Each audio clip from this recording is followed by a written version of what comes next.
አርሴናል ከክሪስታል ፓላስ ኤምሬትስ ረቡዕ ምሽት 4 ሰዓት የእንግሊዝ ፕሪሚየር ሊግ ቀደም ብሎ የሚደረግ ጨዋታ በኤቨርተን እና በብሬንፎርድ ውድ 4 ነጥቦችን የጣለው አርቴታ ቀልብና ነፍሱ ልብና ሐሳቡ በፓሪስ ሴን ጀርሜን 2 ጨዋታዎች ተጠምዶ ከኋላ ያሉት ቡድኖች እሁድ ሰኞና ማክሰኞ ተጋጣሚዎቻቸውን በማሸነፍ ያላቸውን የነጥብ ልዩነት ማጥበብ ችለዋል። ሌላ አሳሳቢ ዜና ኒውካስል በቅርቡ ከካራባው ካፕ በኋላ ነጥቡን በማሻሻል በሻምፒየንስ ሊግ 4 ወይም 5 ውስጥ ለመግባት አጥፍቶ የመጣ ነው። አስቶን ቪላ እንዲሁ ኒውካስልን 4-1 በማሸነፍ በአደገኛ ሁኔታ በ59 ነጥብ መጥቶ ከአርሴናል የሁለት ጨዋታ ተኩል ልዩነት አጥፍቶ ቁጭ ብሏል። ቼልሲም ፉላምን አሸንፎ በ57 ነጥብ እንዲሁ ቁጭ ብሏል። አስገራሚው ኖቲንጋም ፎረስት ወደ ዋይት ሃርት ሌን ተጉዞ ቶትናምን በማሸነፍ በ60 ነጥብ ከአርሴናል በ6 ነጥብ ልዩነት የ2 ነጥብ የጨዋታ ልዩነት ቶፕ 4 ወይም ቶፕ 5 ውስጥ ለመግባት አጥፍቷል። ትላንት ምሽት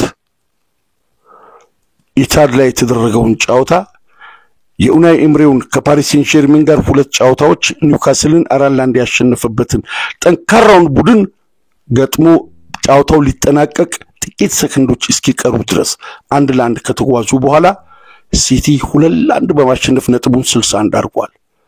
ለማመን ይከብዳል። በፔፕ ጋርዲዮላና በሚካኤል አርቴታ መካከል ያለው የነጥብ ልዩነት 5 ሆኗል።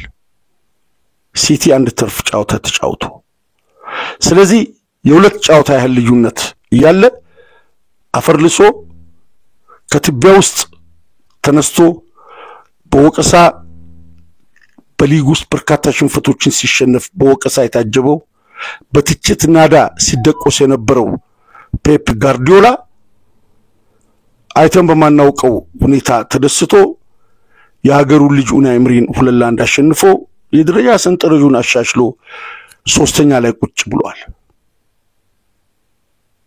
ዛሬ ክሪስታል ፓላስ ጋር ሁለተኛውን ኤክስፐሪመንት ፓሪስ ሴን ጀርሜን የሚገጥሙበትን አስተላለፍ ለመሞከር የተወሰኑ ተጫዋቾችን በመጀመሪያው በባለፈው ቅዳሜ ከኤቨርተን ጋር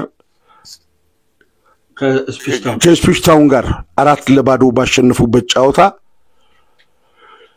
ሉዊስ ኬሊንና ቲምበርን አሳርፈው አንዳንድ ቡድናቸውን ጉዳይ ሲከልሱ ሲያወጡና ሲያወርዱ አይተናል። ሳካ ትንሽ መጠነኛ ጉዳት ፔን ስለተሰማው የዛሬውን ጨዋታ የመሰለፉ ጉዳይ አጠራጣሪ ነው። ጥርት ባለ ሙሉ ጤንነት በኤምሬትስ የሚደረገውን የፓሪስ ሴን ጀርሜን የመጀመሪያ ሻምፒየንስ ሊግ ማጣሪያን የግማሽ ፍጻሜን በሙሉ የአካል ብቃት እንዲሰለፍ ከክሪስታል ፓላስ ጋር የመሰለፉ ጉዳይ በእጅጉ አጠራጣሪ ሆኗል። ፓርቴን ወደ ሜዳ መልሰው የሚያሳርፏቸው ተጫዋቾች ሊኖሩ እንደሚችሉ ይጠበቃል።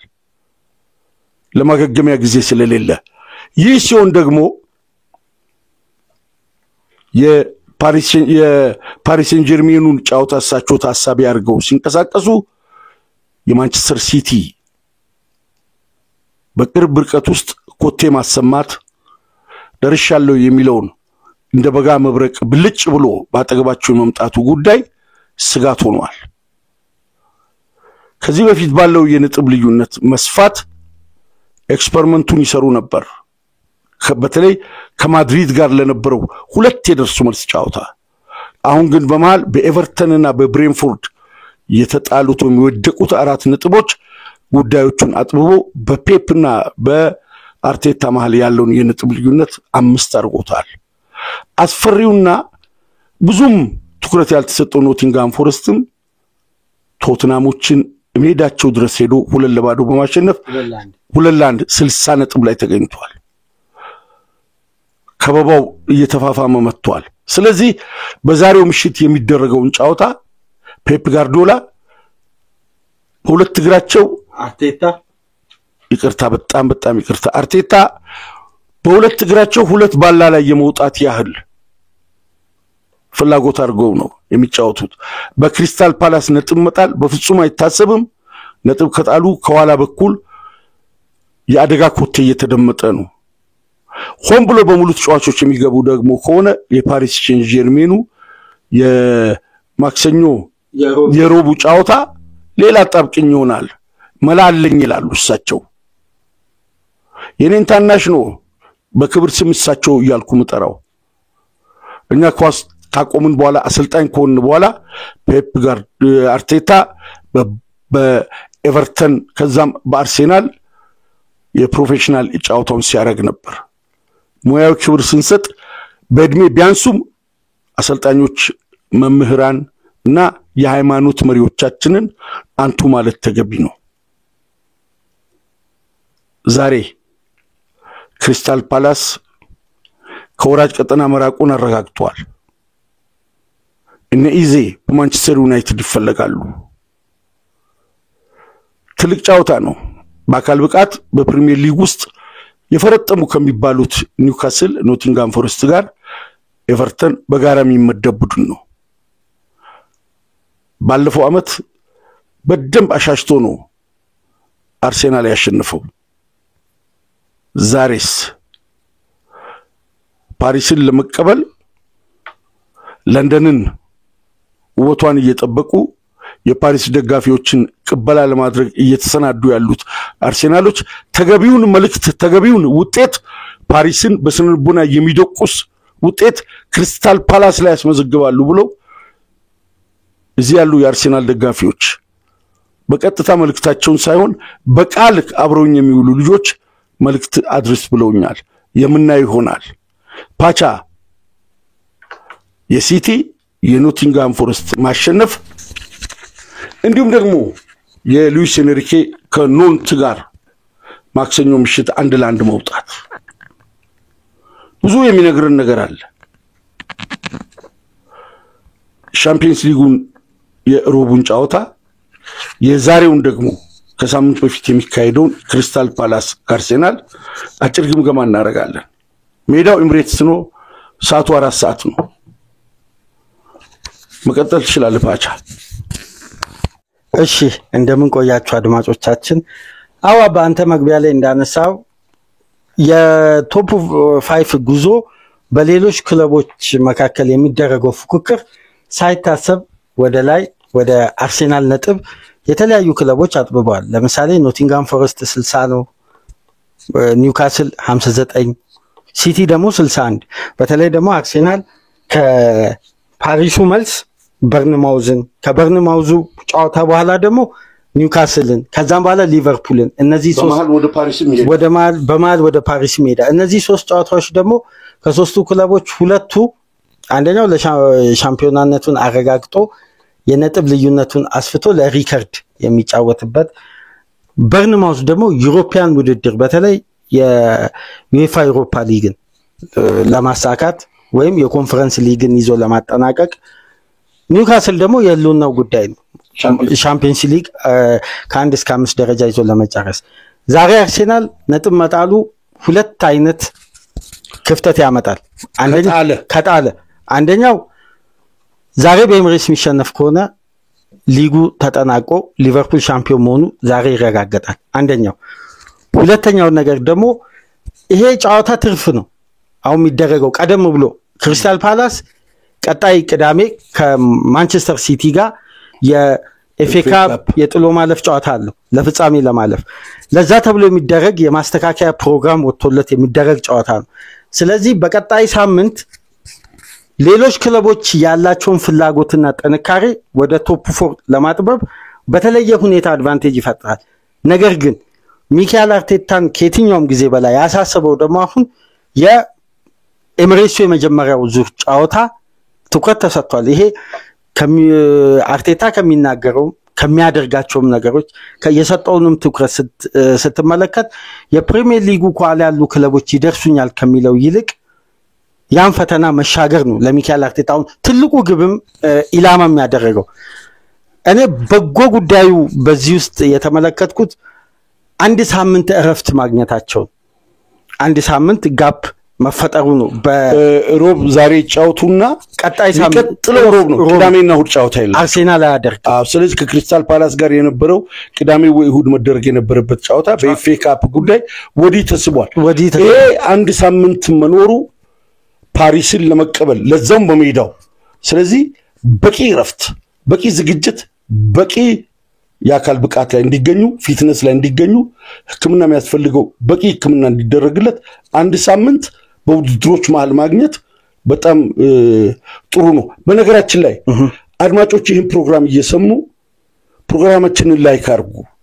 ወዳጅነታችሁ በእጅጉ ከጎናችን እንደሆናችሁ በመልእክትም በጽሁፍም በድምጽም ከጎናችን እንደሆናችሁ አረጋግጠናል። እጅግ በጣም እናመሰግናለን። አሁንም ይህንን በዚህ ቅስፈት እየሰማችሁ ፕሮግራማችንን ላይክ አድርጉ። ከተመቻችሁ ይህን ፕሮግራም በሰዓቱ መስማት ለማይችሉ ጓደኞቻችሁ ሼር አድርጋችሁ በመልእክት በኩል ብታስቀምጡላቸው እነሱ እንዲያደምጡ፣ እንዲሁም ደግሞ የቴሌግራም ቻናላችንን ሚዲያ ግሩፕ አብዲራዋ የሚለው ጆይን ብታረጉ በሰዓቱ የምንለቀው ፕሮግራም ከሰብስክራይብ ውጭ በቀጥታ ይደርሳችኋል። ሌሎች ጽሁፎችና ምስል ወይም ቪዲዮ ደግሞ ቴሌግራም ላይ ስለቅ ቀድሞ ይደርሳችኋል። በውጭ ሀገር ያላችሁ ደግሞ በሱፐር ታንክስ ብቻ ድጋፍ ብታደርጉልን ከልብ እናመሰግናለን። እስካሁን ለምታደርጉልን ድጋፍ ሁላችሁም በያላችሁበት ምስጋናችን ይድረሳችሁ። ፓቻ ቀጥል። እሺ አዋባና እኔ አሁን በአርሴናል በኩል የመመለከታቸው ጉዳዮች የተለያዩ ናቸው። አሁን የአንድ ሳምንት ረፍት ማግኘቱ በጎ ነው። በተለይ ለነሳካ ይሄ ከግጭት ጋር በተያያዘ ላጋጠመ ጉዳት አሪፍ ሪከቨሪ ሰዓት ያገኛሉ። እስከዛ ድረስ ረፍት ጥሩ ነው። ባለፈው ሳምንት ስንወያይ አንዳንድ ተጫዋቾችን ሮቴት ማድረግ አለበት የሚል ሐሳብ አንስተናል። የአንዳንድ ቡድኖች ደግሞ አሰልጣኞች የሚያስቡት እግር ኳሳዊ ሐሳብ አለ። ተጫዋች ከሜዳ መራቁ በራሱ የሚፈጥረው ሌላ ጫና አለ በሚል እንዳይርቅ ከፊት ለፊት ትልቅ ጨዋታ ያለ ዛሬ ላይ የሚያጫውታሉ። አንድ በዘንድሮ ውድድር ዓመት በግሌ የታዘብኩት የሚካኤል አርቴታ ከሞመንተም ተጫዋቾቹ እንዳይወጡ የሚያደርግበት ስትራቴጂ የተለየ ነው። አንድ የማስታውሰው ከአትላንታ ጋር በቤርጋሞ ሮብ ምሽት ጨዋታ ነበር አርሴናልና የእሁድ ምሽቱ የማንቸስተር ሲቲ ፍልሚያ በኢታድ በጣም ሲጠበቅ ነበር። እንደውም ገና የምድብ ጨዋታ ላይ ስለሆነ በአዲሱ ፎርማት ገና ባልጠነከረበት የሻምፒዮንስ ሊግ ጨዋታ ስለነበር የሚካኤል አርቴታ ቡድን በይበልጥ ሮቴሽን ላይ አተኩራል የሚል ግምት ነበር። ግን የአንድም ተጫዋች ለውጥ አላደረገም። ሙሉ ምርጥ 11 ተሰልፎ እነሳካን ነው እንዲያው በተወሰነ ደቂቃ ለውጥ ማድረግ የቻለው። ያ ሙሉ ቡድን ነው ከሲቲ ጋር የተጫወተውና 2-2 ሲለያይ ሰው እስኪጎልበት ድረስ አርቴታ የተሻለ ሆኖ ኢታሊ ላይ ሲያሳይ እንዲህ አይነት በመሃል የተፈጠረ የተደራራቢ ፊክስቸር ውጥረት ነበር። በተጨማሪም ደግሞ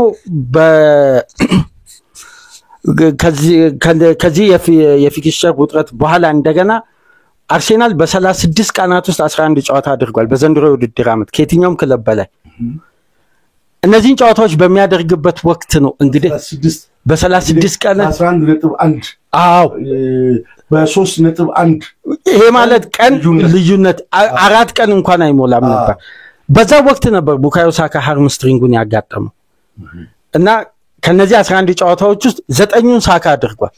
ከ9ኙ ደግሞ ሚካኤል አርቴታ በቋሚነት የተጠቀመው ምርጥ 11 ከ11 ጨዋታዎች ውስጥ 8ቱን ተከታታይ ያለ ሮቴሽን ተጠቅሟል። በአንዱ ላይ ያልተጠቀመው በአጋጣሚ የቲምበር መጠነኛ ህመም ረፍት ስለሚያስፈልገው የተወሰኑ ሮቴሽኖችን አድርጓልና ጫና ውስጥ ባለበት ወቅት የፌስቲቭ ፊክስቸርም ጨዋታ ሲኖርበት እንዲሁም ውስን አማራጮች ይያሉት በተጫዋቾች ጉዳት እንዲህ ቡድኑ ከፍ ዝቅ ይያለም ተጫዋቾችን በማሳረፍ የሚያምን አሰልጣኝ እንዳልሆነ ከተወሰነ ጊዜ በኋላ ወደ ኋላ መለስ ብዬ አንዳንድ አርቴታ ሲጠቀማቸው የነበራቸውን ሲስተሞችን ሳይ ይሄን እውነታ ላይ መድረስ ችዬ ነበር በቅርብ ካቀረብነው ፕሮግራም በኋላ በተለይ በሳሊባ ዙሪያ በሰራ ነው።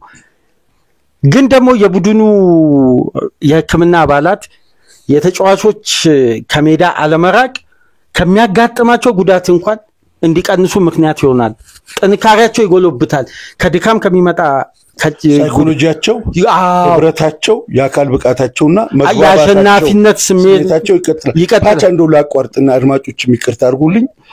እኛ ባለፈው ፕሮግራም ተጫዋቾች ማረፍ አለባቸው ብለን የቴምብሌኑ ላይ ራሱ የመጀመሪያው ፖስተሩ ላይ ስዕሉ ላይ ያስቀመጥነው ሳሊባን ሳሊባ ማረፍ አለበት ብለን አንዳንድ ሚዲያ ላይ ብሎ እንግዲህ ወንድማች የፕሮግራማችን አጋር ያንተም አይናባት የኔ ደግሞ የቅርብ ጓደኛ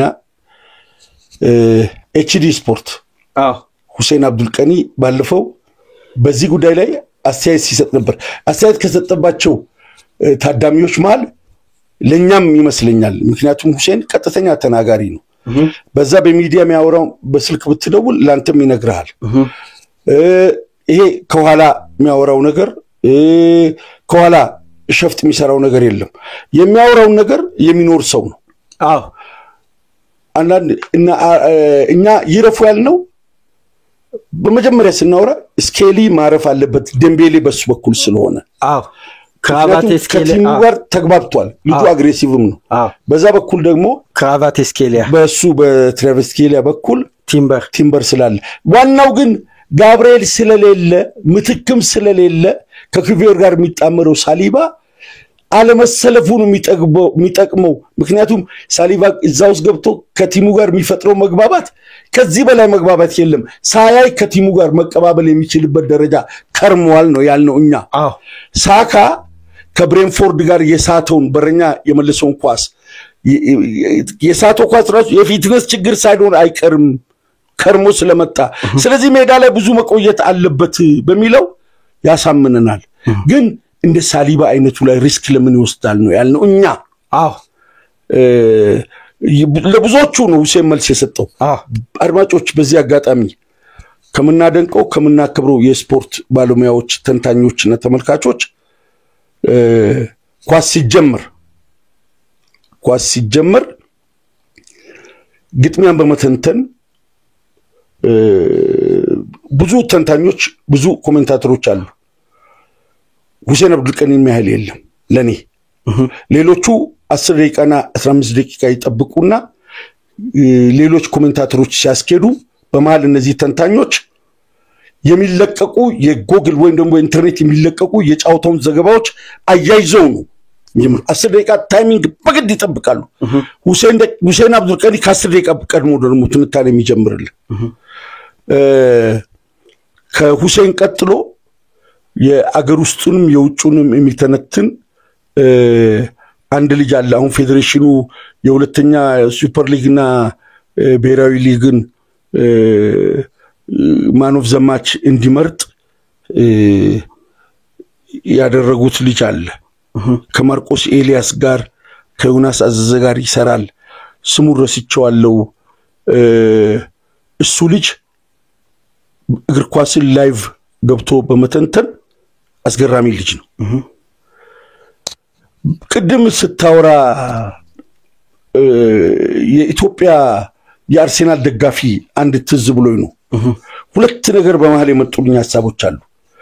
ሚካኤል አርቴታ ለሻምፒየንስ ሊግ ግማሽ ፍጻሜ እየተጫወተ በቢሊየን ብር የተገነባውና በዓለማችን ተወዳዳሪ በሌለው አሰልጣኝ በፔፕ ጋርዲዮላ የሚሰለጥነው ሲቲ አርሴናልን ለመድረስ የሚያደርገው ጥረት አንድ፣ በከፍተኛ ገንዘብ በብዙ ተጫዋቾች ዝውውር የተገነባው ኖቲንግሃም ፎረስት አርሴናልን ለመድረስ የሚያደርገው ጥረት ሁለት፣ በሳውዲ አረቢያ ባለሀብቶች የተገነባውና ካራባኦ ካፕ ሊቨርፑልን ያስወጣው ኒውካስል አርሴናልን ለመድረስ ፕላን ማድረጉ ሶስት፣ በ1 ቢሊዮን ዶላር በላይ ተገንብቶ በ57 ነጥብ አርሴናል ጋር ለመድረስ ጥረት የሚያደርገው ቼልሲን ስናይ አርቴታ ቀደም ብሎ የገነባው ቀደም ብሎ የሰበሰበውና በተለያዩ ውድድሮች ውስጥ እንደ ሞዴል ከፍ ብሎ መታየቱ ለኔ በዚህ ወጣት አሰልጣኝ በዚህ እድሜ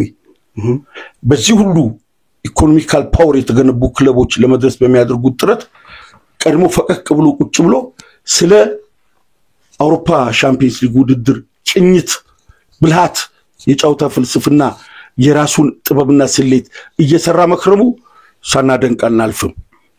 ልክ እንደዚሁ ረፍት አጥቶ ስታቲስቲክሱን እየሰራ ነው ብለሃል አርቴታን ሜዳ ላይ ያለው ከሜዳው ተጫዋቾቹም ማንጤንነቱ ምናም ልክ እንደዛው ያለ ረፍት ስለ አርሴናል ከስር እየተከተለ የሚጽፈው ቴድሮስ ኢትዮጵያ በከፍተኛ ትኩሳት ውስጥ ሽንፈት ውስጥ ያሉ ኮሜንት ሲሰጥ እጅግ በጣም ትግስት ያለው የአርሴናል ደጋፊ ኢትዮጵያ ውስጥ ይሁን በውጭ ሀገር የሚኖር ሳናመሰግነው ሳናደንቅ አናልፍም። እጅግ በጣም አስደናቂ የአርሴናል ደጋፊ እርግጠኛው ለአድማጮች የምናገረው ለንደን ውስጥ ያሉት የአርሴናል የስፖርት ክለብ ቃል አቀባዮች የጋዜጣ መጽሔት አዘጋጆች እንዲሁም የየለቱ የአርሴናልን ዜና የሚሰሩ ጋዜጠኞች የሱን ያህል የሚዲያ ንቃትና የሚዲያ ተሳትፎ የላቸው። እኔ በእጅጉ ማደንቀው ለዛ ሁሉ የሊቨርፑል የማንቸስተር ሲቲ የማንቸስተር ዩናይትድ የቼልሲ የቶትናም ደጋፊዎች የሪያል ማድሪድ የባርሴሎና ደጋፊዎች በሙሉ መልስ እየሰጠ የሚጋተር ጨዋ በቀልድ ያዋዛ የሚጽፍ ቴድሮስ ኢትዮጵያ የኢትዮጵያን ያህል አምሮ ሰፊ የኢትዮጵያን ግዛት ስፋት 120 ሚሊዮን የምታስተዳድር ሀገር እኔ እንደ ቴድሮስ ኢትዮጵያ አይነት ያሉ ደጋፊዎችን ያብዛልን ነው ማለት እጅግ በጣም ነው ማመሰግነው። እጅግ በጣም ማከብረው በፌስቡክ ማቀው ደጋፊ ነው። እድሜ ይርዘም ነው ምለው የክለብም ውጤት ተሳክቶ ባለበት ቦታ እንድትደሰት ነው የምመኘው። እንዳንተ አይነት ጨዋ ደጋፊዎች በውጭ ሀገር ስፖርት ብቻ ሳይሆን በአገር ውስጥም እንዲበዙልን እመኛለሁ። ነጥዬ እሱን ማሞገሴ ምክንያት ስላለኝ ነው። ስለ እውነት ጽሁፎቹን ገብታችሁ ቴድሮስ ኢትዮጵያ ሚል የፌስቡክ ፔጅ ተከታተሉትና ትንታኔ በመጻፍ አይደለም ብቸኛ ሐሳቡና አላማው የአርሴናል ክለብን አቋም መጻፍ አርሴናል የሚነካኩ ሰዎችን በነገር ነካ ማድረግ ስፖርታዊ ብሽሽቅን ይጽፋል። ፐርሰናሊ ከማንም ጋር አይላከፍም። እንዳንተ አይነት ደጋፊ ይብዛል ማለት ነው። ፓቻ አቋርጡ ይቅርታ ነጥብን ሳትረሳ ካቆምክበት ቀጥል። እሺ አው እና የሚከተሉ ክለቦችም ሻምፒዮን ለመሆንም የተዘጋጀው ክለብ መሀል ላይ ውጥረቱን የፓሪስ ሴን ጀርሜንን ጨዋታ ያሰበ በሚካኤል አርቴታ በኩል የሚደረጉ ለውጦች ዛሬ ላይ ይኖራሉ። ግን አባ የአርሴናልን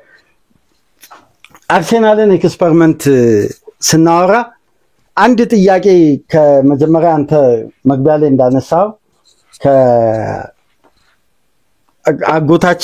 አጎቴ ልበል እንጂ ከሁሴን አብዱልቀኒ ጥያቄ በኮሜንት መስጫ ቀርቦልን ነበር እና ከጋብሪኤልና ፓርቴ የማን ጉለት ለሚካኤል አርቴታ ፈታኝ ይሆናል፣ የትኛው ጉለት አርቴታን በይበልጥ ይፈትናል አይነት ጥያቄ ነው መሰለኝ አባ። ጥያቄው አርቴታ ለመተካት ጋብሪኤልን መተካት ይከብዳል ወይስ ፓርቴን መተካት ይከብዳል? እስቲ ግለጹልኝ ብሎ ይጻፉ።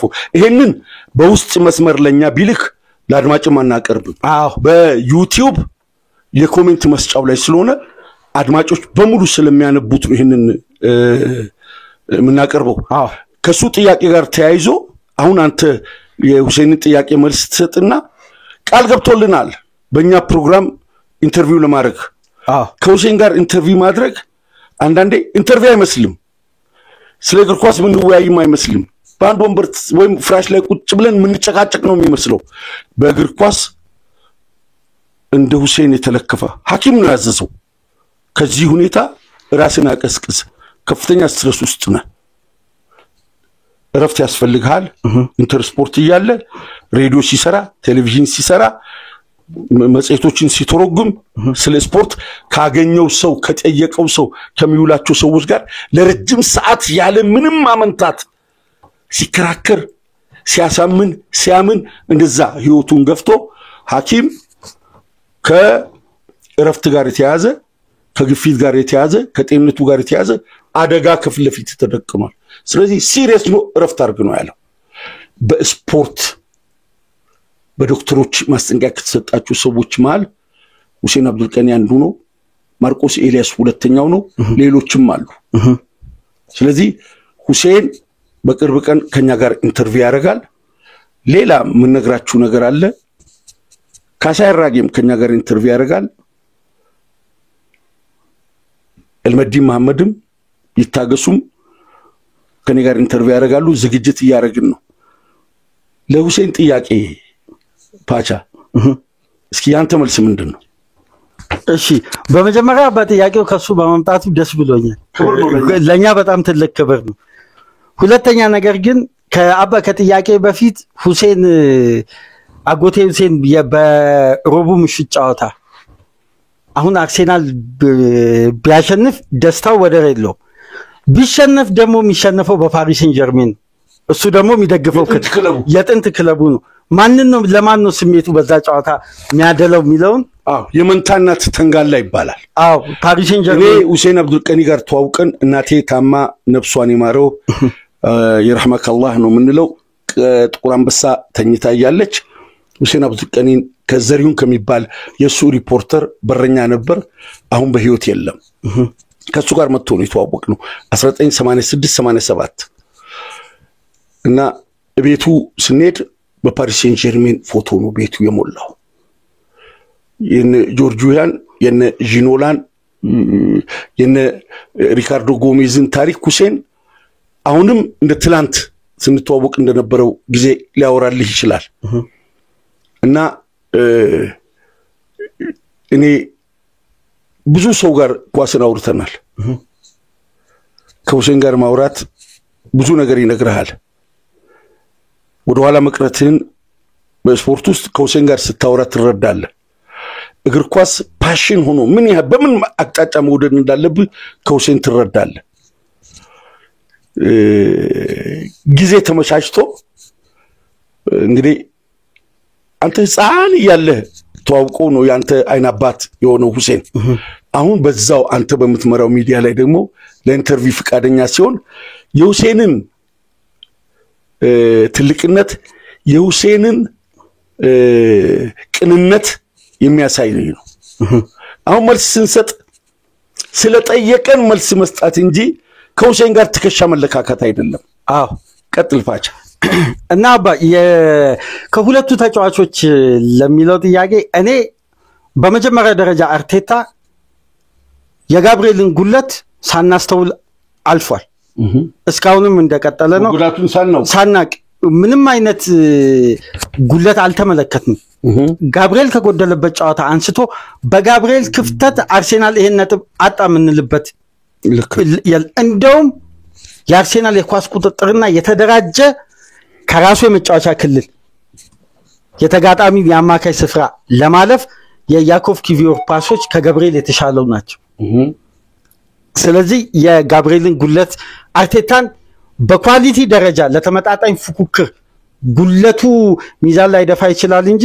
በታክቲክም እንደ ቡድን ለቀረበበት መንገድ 100% ጉለቱ እስካሁን ድረስ አልታወቀም በተዋጣለት መልኩ ይዞ መጥቷል ይሄንንም ጉለት የሚያሳየን እንግዲህ ሳሊባና ኪቪዮር ተጣምሮ 9 ጨዋታ አብሮ በጋራ ተጫውቶ 7ቱን አሸንፎ 2 አቻ ነው የወጡት የተዋጣለት ጥብረት ነው አነስተኛም ግብ አስተናግደዋል አርሴናል ነገር ግን የፓርቴን ላይ እኔ ጥያቄ ያለኝ ወይም ፓርቴን ለመተካት አርቴታ ይቸገራል ምለው ከጋብሪኤል ይልቅ የፓርቴ ጉለት ለአርቴታ የሚያሳስበው ይመስለኛል ለዛም ነው ከስፒሽታውን ጨዋታ ጋር ፓርቴን ቤንች በማድረግ የመጀመሪያውን ኤክስፐሪመንት መሞከር የፈለገው ያለ ፓርቴ ፓሪስ ሴን ጀርሜን ላይ አርሴናል ምን ይዞ ሊቀርብ ይችላል ሚለውን ፍንጭ ሰጥቷል ያለ ቲምበርና ያለ ሉዊስ ኬሊ ባላንስ ለማድረግ አስቧል አማካዩን እነዚህ ሁለት ተጫዋቾች ሲጨመሩ ደግሞ እንዴት የፓርቴን ጉለት በይበልጥ ሸፍናሉ የሚለውን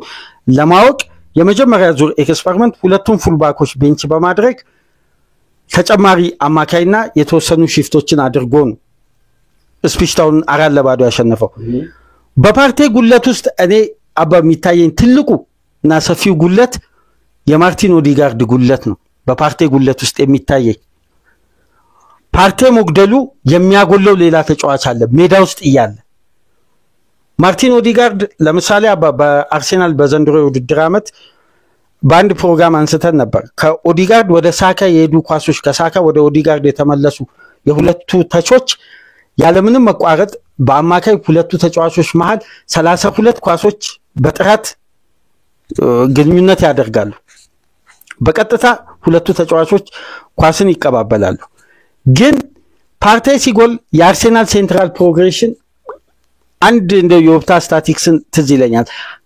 42% ይቀንሳል ይሄ ማለት አርሴናል ማድሪድን በደርሶ መልስ ጨዋታ ከጨዋታው ውጭ አድርጎ ያሸነፈበት መንገድ ማለት ነው መሃል ለመሃል ደግሞ አርሴናል ቢልድ አፕ እንዲሳካ ጀርባውን ለተቃራኒ ቡድን ሰጥቶ ከሁለቱ ሴንተር ባኮችም ከፉል ባኮችም ኳስ ከተቀበለ በኋላ ተርን ሲያደርግ የተጋጣሚን ተጫዋች ሴንስ በማድረግ አንድ ተጫዋች በአንድ ኳስ እንቅስቃሴ ይቀንሳል ያ የሚቀነሰው ተጫዋች ደግሞ የሚፈጥረው ስፔስ አለ ያንን ስፔስ ፓርቴ ድሪብል በሚያደርግበት ወቅት የግራው የሜዳ ክፍል የአርሴናል ቀኝ የሜዳ ክፍል ኦዲጋርድ ሳካ ቲምበር የሚጫወቱበት አንደኛው የተጋጣሚ የግራ የ8 ቁጥር ተጫዋች ፓርቴን ፕሬስ ለማድረግ ይመጣል በዚህ እንቅስቃሴ በዛው ወቅት ኦዲጋርድ ምን ያገኛል ወደ ፋይናል ሰርድ ለመግባትና የተሳካ ኳስ ከፓርቴ ሲቀበል ሁለት ተጫዋቾች በአንድ ኳስ ፓርቴ ኮንትሮል አድርጓል ለኦዲጋርድ ማለት ነው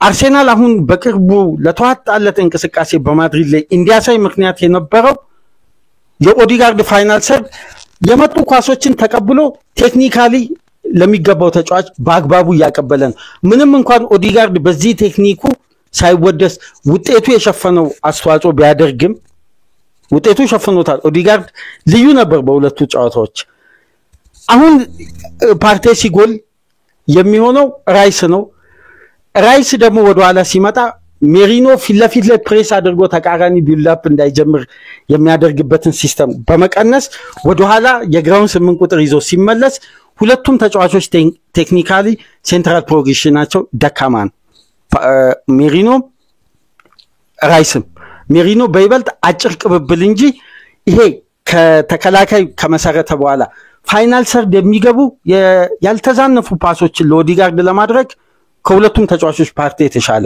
ይሄ በስታትም ቀርቧል አንደኛው ይሄ ነው ይሄ አርሴናልን ማጥቃቱን ካሰብን ነው በአምስቱ ትላልቅ ሊጎች 2025 ከገባ በኋላ የጋራ ኳሶችን በማሸነፍ አንደኛ ላይ ያለው ቶማስ ፓርቴ ነው 69% ስኬታማ የጋራ ኳስ ያሸነፈ ሁለተኛ ላይ ያለው ደግሞ ማይል ሉዊስ ኬሊ የአርሴናል ውዛው ይሄንን ስመለከት አርሴናል የማጥቃቱንም ባላንስ ያጣል በመከላከሉ ደግሞ ተጋጣሚን ኳስ ለማጣትም ለማስጣልም ባላንሱን ያጣል ስለዚህ የቡድኑ ማጥቃትም መከላከልም ባላንሱ ያለው ፓርቴ ላይ ነው ይሄ ጉዳይ ደግሞ በይበልጥ ኦዲጋርድ የሚጎዳበት ዋነኛ ምክንያት አይተኮነ ራይስ አምና በ6 ቁጥር ቦታ ሲጫወት ፓርቴን ኢንቨርትድ ፉል ባክ አድርጎ አርቴታ 3 ቦክስ 3 ሲጫወት ኦዲጋርድ ከጠፋበት ምክንያት ለራይስ ተብሎ የተደረገው ሽግሽግ አግባብ አይደለም ብለን ያነሳነው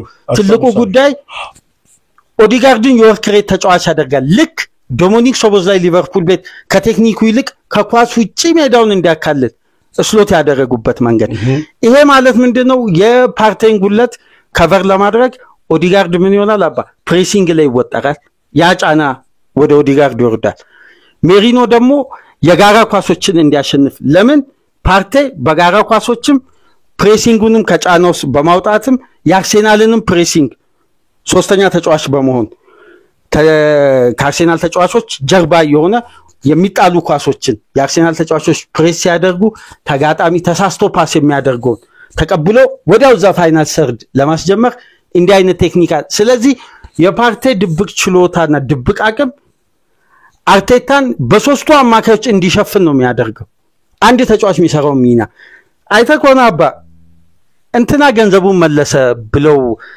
ከተስማሙበት ምክንያት መካከል ራይስ አምና ከዱባይ መልስ ነው ውጤታማውን ራይስ ያየ ነው ከዛ በፊት ለአርሴናል ደጋፊዎችና ለአንተ ነው ማለት ሜዳውስ ባለ እንቅስቃሴ ለአርሴናል ደጋፊዎች 100% እና እንዴት እንደሆነ አባላ አስረዳ ፓርቲ አምና ከዱባይ መልስ ከጉዳት አገገመ የሁሴንን መልስ ጠቅለል አውቆ ጠቅለል ለማድረግ እኮ ነው ሲመለስ ራይስ ወደ ግራ 8 ቁጥር ዞረ በእግር ኳስ ታሪኩ አድርጎ ማያቆም 16 ግብ ላይ ተሳታፊ ሆነ በአንድ የውድድር ዓመት በራይስ ታሪክ የለም ከዛን ጊዜ አንስቶ ራይስን በ8 ቁጥር ቦታ አርቴታ ሲያጫውት ፋይናል ሰርድ አርሴናል ከየትኛውም ተጋጣሚ በላይ ይሄ ሃይ ተርኖቨር እዛው ኳስን ነጥቆ እዛው በማስጀመር ቀዳሚ ቡድን ሆነ አምና ሁለተኛ ዙር ላይ በሁሉም ውድድሮች 68 ግብ አስቆጠረ በፕሪሚየር ሊጉ የሊጉን ሻምፒዮን በግብ ክፍያ በልጧል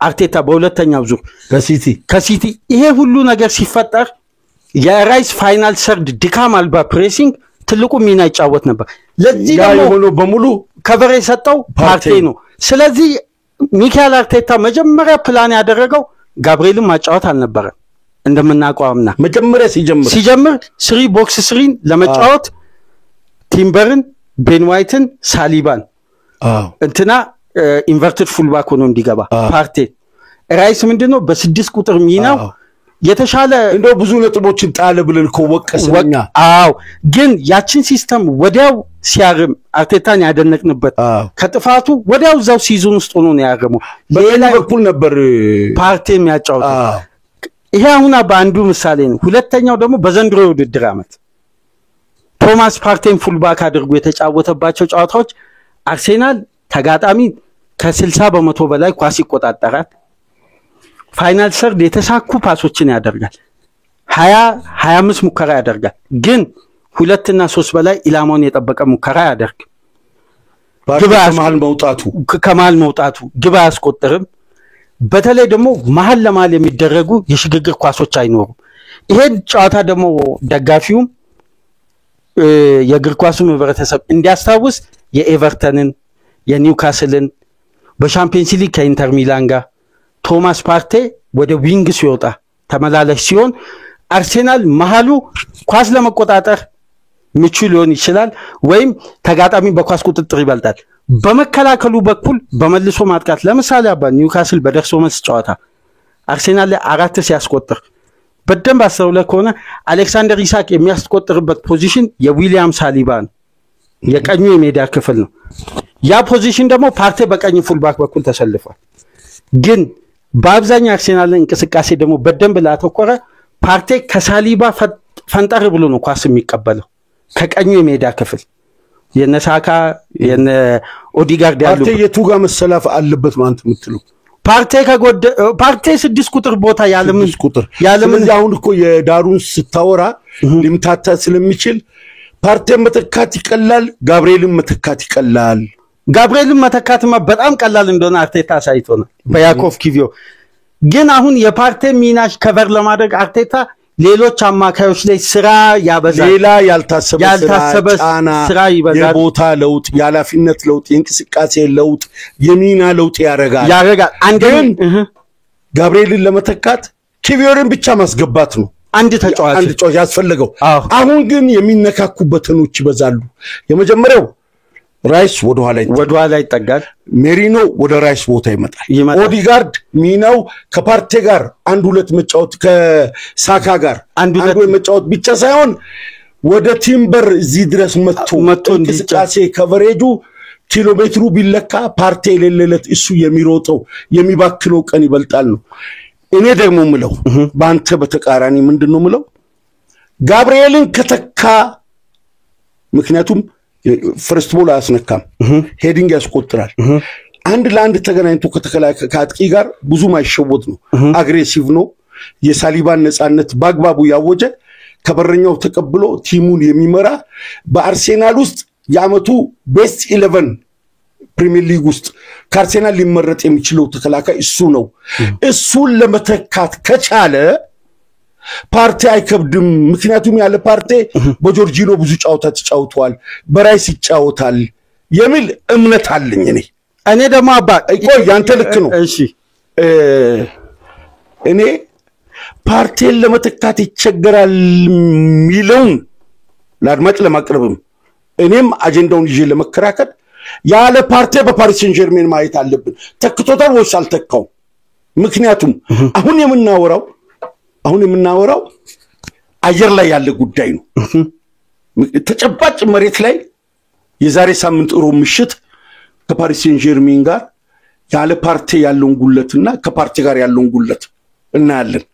ገብቷል? አዎ ጋብርኤልን መተካቱን በሪያል ማድሪድ አሳይቷል። በደርሶ መልስ አዎ እዚህ ላይ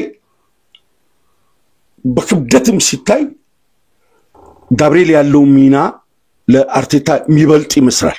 ምክንያቱም አንዳንድ ጫውታዎች ላይ እሱን ከመሃል ነቅሎ ፓርቴን ወደ ቀኝ ክንፍ ተከላካይ ሲያጫውተው አይተናል። አንተ ባልከው የሚያሳምነኝ ነገር 50% ምንድነው እሱ ከመሃል የተነቀለ ጊዜ አርሴናል የማሸነፍ ሬቱ አነስተኛ ነው። የኳስ የመሃል ፔኔትሬሽንና አጥቂው የሚሞክረው የጎል ሙከራ ቁጥር ሁሉ ውስን ይሆናል። ስለዚህ በቀኝ በኩል እሱ የሚያደርገው እንቅስቃሴ ሳይሆን ከእምብርቱ ላይ የሚነቀል ትልቅ ፓወር አለ። ያን ፓወር አይተካም ለምትለው ከፓሪስ ሴን ጀርሜን ጋር ማየት አለበት። አባኔ እንደ አንድ የማጠናከሪያ ሐሳብ ላንሳል። ያንተን ሐሳብ ያጠናክር። ማለት ለተሻለ ምልከታ አድማጮችም እንዲያዩ እያስረዳ ያለው ሁሴንን እኮ ነው። ለሁሴንም ጭምር የሮድሪ ጉለት በሲቲ ያ የሮድሪ ጉለት እኔ በፔፕ ስታንዳርድ ባለስማማም ግን ሮድሪ ሲጎል ጋርዲዮላ ኒኮ ጎንዛሌዝን እስከሚያመጣ ድረስ ኮቫቺች በሮድሪ ደረጃ እስከሚያገለግል ድረስ የፈጀበትን ጊዜ አይተናል። እንደው የፓርቲም የሮድሪ አይነት ጉለት ለምን መሰላባ አሁን እኔ እቀበላለሁ ብሎ ምን ታውቃለህ? በደንብ ባላምንበትም አንተ በምትለው ሐሳብ ሁሴን ቢስማማም እኔ ያለማመን መብት አለኝ። ሐሳብን ግን ከማክበር በላይ አደንቃለሁ። ምክንያቱም ምን መሰለህ በማስረጃ ነው የመላው ኢትዮጵያ በመላው ዓለም ያለ የአርሴናል ደጋፊ የእግር ኳስ ቤተሰቡም በሚያየው ነገር ነው እያብራራ ያለው። ይሄ በጨበጣ ወይም ደግሞ ትንታኔ በማብዛት በማርዘምና ከሌሎች ክለቦች ጋር ምሳሌ በመስጠት እንዲህ በሚል ወይም ደግሞ በትርጉም ስላልሆነ ሐሳብን መቀበል ብቻ አይደለም ከአድናቆት ጋር ነው የሄድክበት መንገድ በጣም አርክቶኛል። ባልቀበለውም ነው ኮምልህ እኔ ባልቀበለውም የሄድክበት ርቀት ደስ ብሎኛል። እሺ አባ እኔ እንደው አንድ የማስታውሳቸው በየጊዜያቱ ይሄ የ6 ቁጥር ተጫዋች ከአንድ ቡድን ሲጎድል የዛ ተጫዋች ኃላፊነትና ሚና ለክለቡ በደንብ ይታያል። ለደጋፊው ለምሳሌ አባ ላስታውስ እንደው በቀላሉ ፋቢኒዮን ክሎፕ ካስፈረሙ በኋላ ለምንድነው ይሄ ተጫዋች 5 ወር ከበዛም 6 ወር አዳፕት ማድረግ አለበት ብለው አቆዩት። ግን ፋቢኒዮ ከመጣ በኋላ ሊቨርፑል ቤት እስከ ዛሬ ድረስ ያልተፈታው ችግር የ6 ቁጥር ነው። ለምን ከሄደ በኋላ መጥቶ እንኳን የሱን ተተኪ ክሎፕ ለማምጣት ሪከርድ ነው ድል በማድረግ አነስተኛ ሽንፈት በማስተናገድ በጣም ተከላካዮቹ ጋሻ ጦስ እሱ ይፈንጂ ወረዳውን እኮ እሱ ባለበት በቀማንም ከፍተኛ ከቨር ነበር። አንድ እሱና ባላስታውስ ታንኪዩ ሊቨርፑል በዘንድሮ ውድድር ዓመት ይሄ በ15 ቀን 5 ጨዋታ ያደረገ ሰሞን የራያን ግራቨንበርች ድቀትን አየ። በቦታው ተፈጥሯዊ ፊዚካል ድክመት የአካል ብቃት ማነስ የተለያየ ስለዚህ የቦታው ተፈጥሯዊ ተጫዋች አይደለም። ግን አጋዥ ቢኖረው የዛን ያክል ድካም አይኖረው። በአንድ ወቅት ባርሳ ሲዝረከረካባ አይ ቡስኬት ይበቃዋል አድማጮችም ጭምር ያሉት ያ ፖዚሽን የአንድ ቡድን ባላንስ ነው። አሁን ለአርሴናል ደጋፊዎች በደንብ ግልጽ የሚሆን አንድ የመጨረሻ ሐሳብ ባላንስ አለ። 2022-23 የሚካኤል አርቴታ ቡድን የትኛውንም የአርሴናል ደጋፊ ብትጠይቅ የሚያረካው ነው ከሁለት ዓመት በፊት ያለው። ያምናው ሁለት መልክ ያለው ነው ወጣገባ ነው። ሁለተኛ ዙር ላይ ተሻሻለ ነው እንጂ የመጀመሪያው ዙር ብስጭት ነበር በደጋፊው ዘንድ። 4 ተከታታይ ጨዋታ ተጨባጭም እንቅስቃሴ አልነበር። 4 ተከታታይ ጨዋታ በአንድ ለባዶ ድል ወይም በአንድ ግብ ልዩነት ነው የሚያሸንፈው። በሰቀቀን ልክ ግን እዚህ ፖዚሽን ላይ ፓርቴ ሲመለስ ለራይስ የወጣው ብር ተገቢ ነው የሚባል ነገር መጣ። ኦዲጋርድ ከሁለተኛ ዙር በኋላ እኮ 8 ያልተዛነፉ ጎል የሆኑ ኳሶችን አመቻችቶ አቀብሏል። ኦዲጋርድ ሲወርድ ከሚጋለጥበት ዋነኛ ምክንያት የሳካ ጉለት ብቻ አይደለም። ፓርቴ በአማካይ ስፍራ ላይ ሲኖር የዛን ያክል ኢፌክቲቭ ተጫዋቹ ለመሆን የሚጥረው እየታየ ግን ኦዲጋርድ ላይደነቅ ይችላል ፓርቴ ያለ ግን ፓርቴ ሲጎል ኦዲጋርድ ሚናው ምንድነው የሚሆነው ሁለት ወርክ ሬቱም ይበዛል ለምን መሰላባ ራይስ ገብቶኛል ራይስ የትራንዚሽን ኳስ ማስጀመር እንደማይችል የአርሰናል ደጋፊዎችም ያውቃሉ መጥቶ ኦዲጋርድ እንዲያስጀምር ያደርጋል አርቴታ የግድ ለምን ኳስ ወደፊት መሄድ አለበት አርሰናል ዕውቀት ጉለቷን ወደ ጎን ደጋፊው ማመን አልፈለግም ወደ ጎን ነው ኳስ የሚያደርገው እንጂ በቀጥታ ከኋላ ከበረኛው ከተከላካዩ ተቀበለ ወደፊት የሚሻገር ኳስ ላይ በጣም የዕውቀት ኔፓ ነው ልክ ነው ስለዚህ እነዚህ ጉዳዮች ደግሞ ሲታዩ አርሰናል ማድሪድን አሁን ሳካ ያገባውን ጎል ተመልከት ከማድሪድ ጋር ማርቲኔሊ ያገባውን ጎል ሁለቱም ኳሶች ሄዱት መሃል ለመሃል ነው ማድሪድንም እንደዚህ መበታተን የቻለው አማካዩ ስፍራ ላይ ባለው ብልጫ አንድ አባይ መጨረሻ ምሳሌ ቶማስ ፓርቴ ማንቸስተር ሲቲ ላይ ያገባውን ጎል ታስታውሳለህ አዎ ከክንፍ የተመለሰው እንኳን እንቅስቃሴ ላይ ያለች እንኳን አዙሮ ያገባት አዙሮ ሲያስቆጥር ካስቶን ቪላ ጋር ያስቆጠራትን ፖዚሽን ታንኪዩ እነዛን ሁሉ ብታይ ፓርቴ ፋይናል ሰርድ እስኪገባ ድረስ የአርሰናል ፕሬሲንግ ሚድ ሰርድ ላይ ነው የሚሆነው ልክ አርሰናል ወደ ሚድ ሰርድ አልፎ ፋይናል ሰርድ ከገባ በኋላ ፓርቴ የሚመለሱ ኳሶችንም ለማስቆጠር ወደ ኋላ ፈንጠር ብሎ ይቆማል አሁን ራይስን እዛ ቦታ ላይ ስታደርግ በትልቁ በፓሪስ ሰን ጀርመን የምትበለጠው ትልቁ ቴክኒክ አባ በእለቱ ፋቢያን ሩይዝን ማርክ ለማድረግ የአርሰናል ተጫዋቾች የሚዞሩት የሜዳ ክፍል ሷን ሳምንት ከመድረሱ በፊት እናቀርብ ይሻላል አሳማኝ ነገር ነው የነገርከኝ እኔ ጋብሪኤልን ከተካ ፓርቴው መተካት አይከብዶም የሚል ሐሳብ አለኝ ባንተ ሐሳብ ሁሴን ምን ያህል እንደሚረካ ምን ያህል እንደተመለሰለት አላውቅም እስኪ በድምጽ ሁሴንን አስገብተን ለዚህ ጥያቄ አንተ በሰጠው መልስ ላይ በድምጽ በዋትስአፕ እንዲልክልንና ለአድማጮች እንዲደርስ ነው የምናደርገው ምክንያቱም ሁሴን እንዲህ ብሎ ነው የሚለው ነገር ከምንል ሁሴንን ለፕሮግራማችንም ለሚዲያችንም ድምቀት ለዩቲዩብ ቻናላችንም ግስፈት የሁሴን ድምጽ ሁሴን እየሰማ ከሆነ ይሄንን ፕሮግራም የፓቻ ማብራሪያ ላይ ወይም ደግሞ የኔም አስተያየት ላይ መልስ እንድሰጥ እንጋብዛለን ቅድም እንደ ሁሴን አብዱልቀኒ ጫውታውን አይቶ ጫውታው ሲጀመር መተንተን ይችላል ብዬ ስሙ የጠፋኝ የኢትዮጵያው የእግር ኳስ ተንታኝ ሚሊሻ የሚባለው ልጅ ነው ሚሊሻ ለኔ በሁሴን አብዱልቀኒ ደረጃ ባይሆንም ስማርት ነው ጫውታ ያንብብ ማን ያንብብ ቢባል እኔ ሚሊሻ ነው መመርጠው አንድ 6 ፕሮግራሞችን ሰምቻለሁ መረዳቱ አጠገቡ ስለሌለው ነው በነፍሴ በልቦናይ ቆም ያጨብጭብለታለሁ አሁንም የሚቀርብበት የኤፍኤም ሚዲያ ካለ የፕሮግራማችን አድማጮች ሚሊሻን ቢከታተሉት ወላሂ ኳስ እንዴት እንደሚረዳ ለኔ ይገርመኛል ሁሴንን በደንብ የስፖርት ቤተሰቡ ያውቃል በዩቲዩብ ቻናላችን አንድ ወዳጃችን አስተያየት ሰጥቶን ነበር ለማጠቃለያ ማፊ ነው ማፊ 635 ማፊ የሚል እሱ ፓቻ አባ ሲል ነፍሱን ይማረውና አባቴ ትዝ ይለኛል ከአባቴ ጋር አብረን ኳስ እናይ ነበር ስለዚህ ፓቻ አንተን አባ ሲል ይነዝረኛል እና ይሄንን ስሜታችሁንና ይሄንን ግንኙነታችሁን አጥብቃችሁ ስራችሁን ስሩ እጅግ በጣም አመሰግናችኋለሁ ብሎ በአባቱና በሱ መሃል ያለውን ግንኙነትና በሐዘን በንዝረት ስሜት ነው የነገረን ይሄ አጋጣሚ በ1987 እኔ ወላጅናቴን ካጣው በኋላ ጥቁር አንበሳ ለ6 ወር አስተማመን መተን ነው እዚህ ለ2 አመት ያህል ከቆየም በኋላ ነው እንግዲህ እናታችን ከዚህ ዓለም በሞት የተለየችው ሌሎች ልጆች በዛው ወቅት እናታቸውን በሚጠሩ ጊዜ እኔ ወቅቱ 3 ልጆችን ነው የወለድኩት እንደምታውቁ ሱመያ አልተወለደችም ከናቴ ሞት ከ1 አመት ከ2 አመት በኋላ ነው የተወለደችው እና እናቴን በመጠራው ስም ሰዎች እናታቸውን ሲጠሩ አሁን እንዳለን አድማጭ ንዝረት ሳይሆን ከፍተኛ ፈተና ውስጥ ወድቄ ነበር እና በሃይማኖት መሪዎች በዲንም በኩል ሰብራተን በተለያዩ ትዝታዎች ውስጥ ገብተን